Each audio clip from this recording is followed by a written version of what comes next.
তো হ্যালো বন্ধুরা, welcome to my YouTube channel. তো দেখতে পাচ্ছ আজকে আমি নিতে চলেছি আমার স্বপ্নের ক্যামেরা ইনস্টা 360x3 মডেল। তো ক্যামেরাটা দেখতে পাচ্ছ, আর আমি এখন চলে এসেছি কলকাতা মেট্রো গলিতে ফটোগ্রাফি শপে।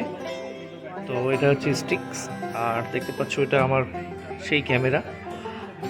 তার সঙ্গে কিছু কিছু অ্যাক্সেসরিজ আমি নিয়ে নিলাম। তো দেখতে পাচ্ছ দোকানটা কেমন, সোজা মেট্রো গলিতে ফটোগ্রাফি। তো থ্যাংক ইউ।